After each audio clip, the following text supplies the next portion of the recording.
Hello guys, welcome back to PC वाला YouTube channel. And आज की वीडियो में हम रिव्यू करने वाले हैं एक बजट ग्राफिक्स कार्ड जिसकी कि बहुत सारे बजट गेमर्स डिमांड कर रहे थे। 6600 का सक्सेसर 7600, छोटा सा क्यूट सा ग्राफिक कार्ड है। 7600 बहुत अच्छा मैं बोलूँगा कि लोगों को इससे एक्सपेक्टेशंस है, बहुत बहुत हाई एक्सपेक्टेशंस है मैं बोलूँगा, क्योंकि 6600 ऑल्दो जब इनिशियली लॉन्च हुआ था तो इतनी ज़्यादा मैं बोलूँगा कि लोगों को उम्मीदें नहीं थी उससे। बट लेकिन जैसे जैसे प्राइस डाउन हुई, जो उस वक्त पे मार्केट का सिनेरियो चल रहा था, जिस हिसाब से ग्राफिक कार्ड की प्राइसिंग ओवर प्राइस डोर के थे, और 6600 जितने लोगों ने खरीदा उसके बाद जो वो सस्ता हुआ, एक अमेजिंग चीज़ थी। मतलब बहुत लोगों ने उसे खरीदा है और एक अच्छा खासा केपेबल ग्राफिक कार्ड है, तो उसी वजह से लोगों को ना इस कार्ड से बहुत उम्मीदें हैं 7600 से। और इसके अंदर कुछ इंटरेस्टिंग चीज़ें हैं और कुछ चीज़ें सेम हैं 7600 जैसी, तो उसके बारे में हम लोग डिस्कस करेंगे।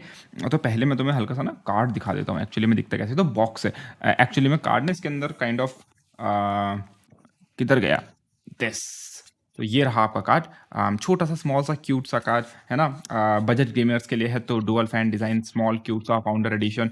ना इससे पहले कि मैं तुम्हें बताऊं इसके प्रोज एंड कॉन्स, इसकी इंडियन प्राइसिंग तुम्हें बताऊं, ये बजट कार्ड कितने बजट में आने वाला है, मैं तुम्हें बोलना चाहूँगा कि सुपर क्लॉक पीसीज का लिंक है डिस्क्रिप्शन में। अगर तुम विंडोज़ की वगैरह, ऑफिस कीज वगैरह लेना चाहते हो तो डिस्क्रिप्शन में बाय करो, अमेजॉन का लिंक है, शॉपिंग करो, चैनल को सपोर्ट करो। स्पेसिफिकेशंस की बात करते हैं, काफ़ी सारी चीज़ें इसके अंदर जैम पैक्ड है। पहली बात तो देखो, इस कार्ड के अंदर तुम्हें जो नंबर ऑफ कंप्यूट यूनिट्स देखने को मिलते हैं वो सेम तुम्हें जो है वो मिलते हैं वो जितने तुम्हें 6650 XT के अंदर मिलते थे, यानी कि 32 कंप्यूट यूनिट्स इसके अंदर है, जो कि बढ़ा दिए गए हैं कंपेयर टू प्रीवियस जेन के 6600 के अंदर कम कंप्यूट यूनिट्स है, इसके अंदर बढ़ा दिए गए हैं, तो that is a plus point. Also इसकी TDP भी बढ़ गई है, तो अगेन कंप्यूटर यूनिट बढ़ेंगे तो TDP भी बढ़ेगी। बट एक अच्छी चीज़ है कि तुम्हें एक सेम क्लास के कार्ड्स के अंदर ज़्यादा चीज़ें देखने को मिल रही है कंपेयर टू एनवीडिया, जो कि चीज़ को कट डाउन किया जा रहा है। Let's quickly move to benchmarks. Benchmarks क्या कहते हैं इस ग्राफिक कार्ड के बारे में, and then we will talk about the VRAM part and कैसा ये ओवरऑल परफॉर्मेंस देता है ना। सो डाइंग लाइट 2 सबसे पहला गेम जो यहाँ पे है, वहाँ पे तुम देख सकते हो कि तुम्हें ये जो ग्राफिक कार्ड है ये अराउंड 82 FPS का जो है वो एवरेज देता है। वहीं पे तुम्हारा पुरानी जनरेशन का कार्ड जो है एनवीडिया की तरफ से, वो तुम्हें ओनली 69 FPS देता है। Very interesting number, but 69 FPS। And इसी का प्रेडेसेसर 6600 तुम्हें 62 FPS का एवरेज देता है। नेक्स्ट गेम आता है तुम्हारा कॉल ऑफ ड्यूटी, बहुत सारे लोग पसंद करते हैं। वहाँ पे तुम्हें ये बहुत ज़्यादा ह्यूज इंप्रूवमेंट दे रहा है, 120 FPS का तुम्हें एवरेज दे रहा है। एंड प्रीवियस जन का जो कार्ड था तुम्हें 87 FPS का एवरेज देता था। एंड तुम्हारा जो 3060 है, अगेन यहाँ पे जो भी बेंचमार्क्स है उसमें 3060 8GB जो है वो यूज़ किया है, तो वो जो है तुम्हें 82 FPS का एवरेज देता था। लास्ट ऑफ अस की बात करोगे तो लास्ट ऑफ अस जो है वो तुम्हारा 61 FPS का एवरेज देता है कंपेयर टू प्रीवियस जनरेशन, जहां पे एनवीडिया तुम्हें 55 FPS देता था 3060 में, एंड AMD का 6600 तुम्हें 49 FPS देता था। और अगर तुम चले जाओ यहाँ पे फोर्टनाइट की तरफ, जो कि बहुत सारे लोग इंटरेस्टेड हैं, वहां पे जो है वो तुम्हें 3060 91 FPS देता था, 6600 ओनली 83 FPS देता था, एंड ये कार्ड तुम्हें अराउंड 120 FPS देता है। नेक्स्ट गेम है असैसिन क्रीड वैलहैला। तो असैसिन क्रीड वैलहैला अगेन तुम्हें 108 FPS देता है इस ग्राफिक कार्ड में 1080p पे। पुरानी जनरेशन का कार्ड तुम्हें 87 देता था, एंड 3060 जो तुम्हारा 8 GB है वो 79 FPS देता था। चलते हैं कुत्तों की तरफ, यानी कि वॉच डॉग लीजन, वो तुम्हें 84 FPS का एवरेज देता है इस कार्ड के साथ। एनवीडिया तुम्हें देता है 3060 में 71 FPS का एवरेज, एंड 6600 जो कि प्रेडेसेसर था वो देता है 66 FPS का एवरेज। अब तुम चले जाओ साइबरपंक में, जिससे एनवीडिया को कुछ ज़्यादा ही प्यार है, तो वो FPS देता है तुम्हें इसके अंदर 93 एवरेज, और 3060 देता है 72, एंड तुम्हारा जो पुरानी जनरेशन का 6600 है वो देता था तुम्हें 68 FPS का एवरेज। नाउ ये जितने भी मैंने तुम्हें बेंचमार्क्स बताए, ये सारे के सारे 1080p मैक्सिमम सेटिंग्स पे हैं। टेस्टिंग के लिए जो यूज़ किया गया है वो 5950X यूज़ किया गया है विद एसूस का क्रॉसहेयर, 32GB रैम, एंड जो भी रिस्पेक्टिव GPUs हैं उनके साथ, विद रीसाइजेबल बार और SAM इनेबल्ड। नाउ अब ये जो कार्ड है ये तुम्हें ऑलमोस्ट 3060 12GB से थोड़ा सा ऊपर की परफॉर्मेंस दे देगा, यानी कि आई थिंक अराउंड 9 to 10 या may be in some cases 12% तुम्हें 3060 12GB से ऊपर की तुम्हें परफॉर्मेंस दे देगा ये। तो इंडिया में इसको जो है लॉन्च किया है AMD ने 27,000 रुपीज़। ऑल्दो इसकी प्राइस पहले ज़्यादा थी, पहले ये $300 का लॉन्च हो रहा था, लेकिन लास्ट मिनट पे AMD ने इसकी प्राइस कम कर दी एंड $269 कर दिए, जो कि इंडियन करेंसी में, मैंने अगेन AMD ने ही ये मुझे बताई है, तो वो है 27,000। तो 27,000 से ये शुरू होंगे। अब तुम ट्रिपल फैन लोगे Asus का, MSI का, कोई भयानक सा सेफायर का, तो वो थोड़ा सा एक्सपेंसिव होगा। तुम बेस मॉडल कार्ड लोगे from power colour, from may be XFX या कुछ भी, कोई तुम्हें अगर तुम सस्ता कार्ड लेते हो एज रॉक में भी, तो वो हो सकता है वो तुम्हें MSRP के आसपास देखने को मिल जाए। तो इसकी प्राइस पुरानी जनरेशन का जब 6600 आया था, 6600 की लॉन्च प्राइस से कम रखी गई है।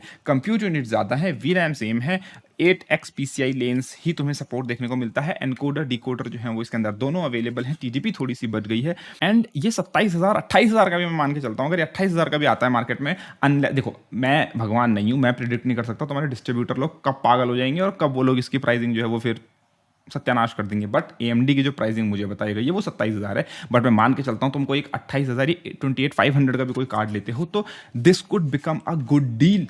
गुड का छोड़ो, एक ग्रेट डील। और अगर ये फ्यूचर में इसके आने के बाद जो है तुम्हारे पुराने कार्ड सस्ते हो जाते हैं लाइक 6600, वो और सस्ते हो जाते हैं, जो कि वो 21, 22, 23,000 के बिक रहे हैं, वो और सस्ते हो जाते हैं, देन वो तो और अच्छी डील बन जाएंगे। तो ये AMD की तरफ से एक अच्छा कमबैक या फिर मैं बोलूँगा एक अच्छा वो हो सकता है। बट एक इसके अंदर मेरे को सिर्फ एक कमी लगती है। PCI लेंस भी ठीक है, X8 है, कोई बात नहीं, लेकिन अगर VRAM इसके अंदर मिल जाती ना, अगर 10 GB या 12 GB अगर तुम्हें VRAM देखने को मिल जाती, मज़ा आ जाता। लेकिन कुछ चीज़ें हैं जो इसके अंदर AMD ने सेम रखी हैं, जैसे कि अगर मैं स्क्रीन पे B-roll चला दूंगा, अगर तुम देखो तो इसके अंदर तुम्हें PCI लेंस स्टिल X8 ही देखने को मिलती है, सेम एज प्रीवियस जनरेशन। तुम यहाँ पे देखोगे तुम्हें एक्चुअल में कार्ड में कुछ ट्रेसेस भी नहीं दिखेंगे, तो these connection are just for show. तुम्हें कार्ड में एक्चुअल कनेक्शन देखने को नहीं मिलेंगे, तो तुम्हें ये PCI 4.0 X8 कनेक्शन ही प्रोवाइड करता है। नाउ क्या ये डाउन साइड है? मोस्ट लोग जो नया पीसी बिल्ड करेंगे उनके लिए डाउनसाइड नहीं है, बिकॉज तुम कोई भी नया पीसी लो, इंटेल का लो, i3 के साथ लो, चाहे तुम AMD का लो बेसिक से Ryzen 5 के साथ या किसी के भी साथ, तो तुम्हें PCI Gen 4 का सपोर्ट देखने को मिल ही जाएगा। तो तुम एक नया पीसी बिल्ड कर रहे हो, तुम्हें टेंशन लेने की जरूरत नहीं है, बिकॉज PCI Gen 4 तुम्हें मोस्ट CPUs के अंदर जो है सपोर्टेड देखने को मिल जाएगा, अनलेस तुम बहुत पुराना सिस्टम यूज करते हो और तुम उसके अंदर अपग्रेड कर रहे हो। अगर तुम ऐसा कर रहे हो देन यस, तुम्हें एक परफॉर्मेंस हिट देखने को मिलेगा। बट वो कितना होगा परफॉर्मेंस हिट, वो डिपेंड करता है। अगर तुम्हारा कुछ मेमोरी इंटेंसिव टाइटल है बहुत ज़्यादा, देन मे बी तुम्हें थोड़ा सा परफॉर्मेंस हिट देखने को मिलेगा, बट इतना ज़्यादा सिग्निफिकेंट नहीं होगा। No need to worry about that. ना वन मोर थिंग जो कि इसके अंदर पॉजिटिव है, अगेन वो है इसके अंदर AV1 एनकोडर एंड डिकोडर दोनों है। पहले सिर्फ एक चीज़ थी, अब तुम्हें दोनों देखने को मिलेंगे, और उसका फायदा ये है कि तुम अब इसके अंदर AV1 एनकोड भी कर सकते हो, डिकोड भी कर सकते हो। ना केवल तुम AV1 कंटेंट को वॉच कर पाओगे, बल्कि तुम स्ट्रीम भी कर पाओगे। AV1 काइंड ऑफ ना केवल वीडियो एडिटर्स के लिए बल्कि तुम्हारे गेमर्स के लिए सबसे ज़्यादा हेल्पफुल होने वाला है, बिकॉज तुम अब लो बिट रेट में अच्छी क्वालिटी के साथ कम बैंडविड्थ यूज़ करके जो है वो अपने गेम स्ट्रीम कर पाओगे, या फिर यूट्यूब का कंटेंट वॉच कर पाओगे अगर यूट्यूब पे कोई AV1 वीडियो अपलोड होती है, जो भी है, मतलब तुम समझ रहे हो ना मैं क्या कहना चाह रहा हूँ। So that is a plus point and this graphics card support it. और ये एक एंट्री लेवल ग्राफिक्स कार्ड है, तो अच्छी चीज़ है ना। एक चीज़ इसके अंदर जो कमी है वो है इसके अंदर 8 GB VRAM है। अब 8 GB VRAM कई लोगों के लिए मोर देन इनफ होगी, बट मैं बोलता हूँ 2023 में 8 GB VRAM इस कार्ड के लिए, ठीक है, नहीं होनी चाहिए। एटलीस्ट तुम्हें 12 GB या कम से कम बेयर मिनिमम 10 GB VRAM तो मिलनी चाहिए, even for 1080p। Now 8 GB VRAM का मेरा जो कंसर्न है वो मेनली इसलिए है बिकॉज जो तुम्हारे लेटेस्ट गेम्स आ रहे हैं ना, they use a lot more than 8 GB। तो जैसे ही तुम अपनी सेटिंग्स को मैक्स करोगे, इवन एट 1080p अगर तुम अपनी सेटिंग्स को मैक्स करोगे ना, तो तुम्हारा VRAM जो है वो सफ़र करने लगेगा। So that is one thing जो कि ना केवल तुम 30 सीरीज़ में सफ़र करते थे, एनवीडिया के पुरानी जनरेशन में सफ़र करते थे। अगेन उस वक्त पे वो ज़्यादा टाइटल्स नहीं थे, अब चीज़ें आगे बढ़ रही हैं, गेम अच्छे अच्छे डेवलप हो रहे हैं, ठीक है, न्यू चीज़ें आ रही हैं। ये न्यू जनरेशन का ग्राफिक कार्ड है, not an old generation graphic card. So I think इसके अंदर 8 GB से ज़्यादा VRAM होनी चाहिए थी। अब VRAM की कमी इसलिए पड़ती है क्योंकि अब जो आने वाले लेटेस्ट गेम्स हैं उनके अंदर वो ज़्यादा VRAM यूज़ करेंगे, they will use more VRAM। तुम 1080p पे हाई सेटिंग्स पे अगर गेम खेलने जाओगे, जो लेटेस्ट गेम्स आए ना वो पूरा कंज्यूम करते हैं, पूरा का पूरा कंज्यूम करते हैं। पुराने गेम्स टेस्ट करोगे GTA 5 जैसे, फिर तो वो तो चली जाएंगे। नए गेम्स ट्राई करो, तुम्हें तब पता चलेगा VRAM 8 GB कितनी कम पड़ती है। तुम्हें फ्रेम इनकंसिस्टेंसीज देखने को मिलेंगी, तुम्हें स्टटर्स देखने को मिलेंगे, और कहीं कहीं पे तो तुम्हारा गेम लैग भी कर सकता है, ठीक है, कभी कभी लोगों के तो गेम भी क्रैश हुए हैं। और मैं एक स्लाइड दिखाना चाहूँगा, तुम्हें स्क्रीन पे दिख रही होगी, AMD ने जो प्रेस डेक दिया था उसके अंदर ये स्लाइड मेंशन है, और मुझे ये काइंड ऑफ अजीब लगा, बिकॉज AMD कह रहा है कि आई थिंक 60+ गेमर्स 1080p पे खेलते हैं, और उनका जो यूजुअल अपग्रेड साइकिल होती है वो होती है 3 साल की। नाउ अगर मैं AMD के हिसाब से चलूं और गेमर्स की अपग्रेड साइकिल 3 साल है, तो अगर मैं ये ग्राफिक कार्ड आज लेता हूं तो मेरी अपग्रेड साइकिल क्या हुई? 3 साल, मतलब कि मैं अगला ग्राफिक कार्ड 3 साल बाद लूंगा। Correct correct. तो क्या ये 3 साल तक 8 GB VRAM मेरे को गेमिंग प्रोवाइड कर पाएगी? सोचने वाली बात है। ठीक है, मैं मान के चलता हूं आज इसमें कोई गेम नहीं अटक रहा, आज के लिए 8 GB RAM more than enough है, मैंने मान लिया। बट एज AMD सेट 3 साल के लिए, ठीक है, 3 साल के लिए, क्या ये 3 साल तक 8 GB वी रैम में लेटेस्ट ट्रिपल ए टाइटल्स खिला पाएगा? एंड ये मेरा क्रिटिसिज्म सिर्फ इसको लेके नहीं है, सिर्फ AMD को लेके नहीं है, this is also for Nvidia. मेरे पे एनवीडिया का भी कार्ड नहीं है, but this criticism 8 GB V RAM वाला सेम एनवीडिया के लिए भी है मेरा। ठीक है, वो लोग भी 8 GB वी रैम दे रहे हैं, 16 GB वी रैम चाहिए तो फिर उसके लिए और पैसा डालो। और आई थिंक जो प्राइसिंग है ना तुम्हारी 4060 की, तुम्हारे 4060 की प्राइसिंग 31,000 है। तो तुम्हारा 4060 base model, not TI, 4060 base model की प्राइस है 31,000 अकॉर्डिंग टू एनवीडिया की ऑफिशियल साइट, और ये आ रहा है 27,000 ऑफिशियल प्राइस में।